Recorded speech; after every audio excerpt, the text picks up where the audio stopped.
Rosendahl, Mr. LeBron's, Ms. Hahn. Thank you, Mr. President.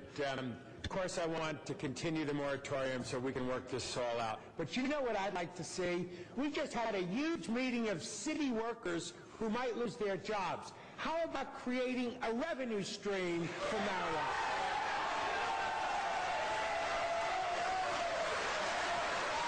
First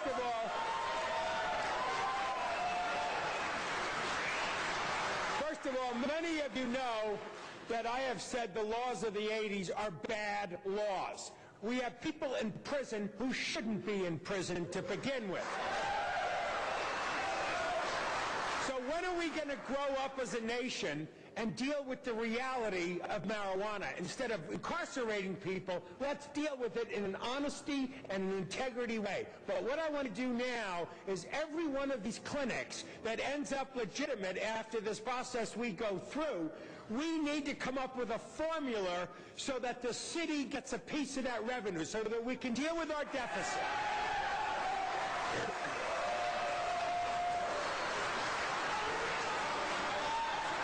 In my 64 years on this planet, I've heard more criticism about marijuana than I do about alcohol, and we know that alcohol creates issues.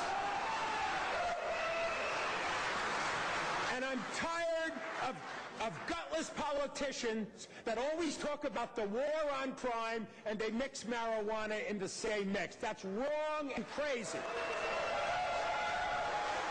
And my last comment, Mr. President, is that we have 2.3 million people in prison, more than any other place on the planet. We are 5% of the world's population, yet we have 25% of the world's incarceration.